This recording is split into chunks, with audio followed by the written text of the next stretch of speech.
Hello guys, gold purity test చేసే machine ఎప్పుడైనా చూసారా? నేనైతే ఫస్ట్ టైం చూస్తున్నానండి. సో అందుకే క్యాప్చర్ చేశాను.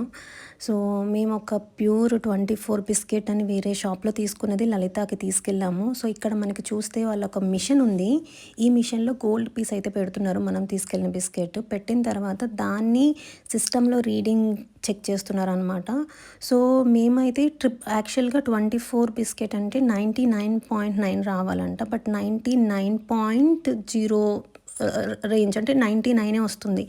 సో 1% 0.9 అనేది రావట్లేదని చెప్పేసి మాకు ఒక 150 రూపీస్ లెస్ చేశారు ఈచ్ గ్రామ్ దగ్గర. సో ఇది ఫస్ట్ అక్కడ రైట్ సైడ్లో ఉన్న ఆరెంజ్ బాక్స్లో పెట్టిన తర్వాత అది కరెక్ట్గా సెంటర్ చేసుకుంటుంది. సో ఈచ్ పార్ట్ సెలెక్ట్ చేస్తారు. సో మిడిల్లో ప్లస్ అనే సింబల్ ఉంది కదా, అది ప్రతి దగ్గరికి వచ్చినట్టు ఆయన అడ్జస్ట్ చేసుకొని రీడింగ్ చూస్తున్నారు. సో ఇదనమాట. ఎప్పుడైనా ఇంతకుముందు మీరు చూసారా? కమెంట్ చేసేయండి.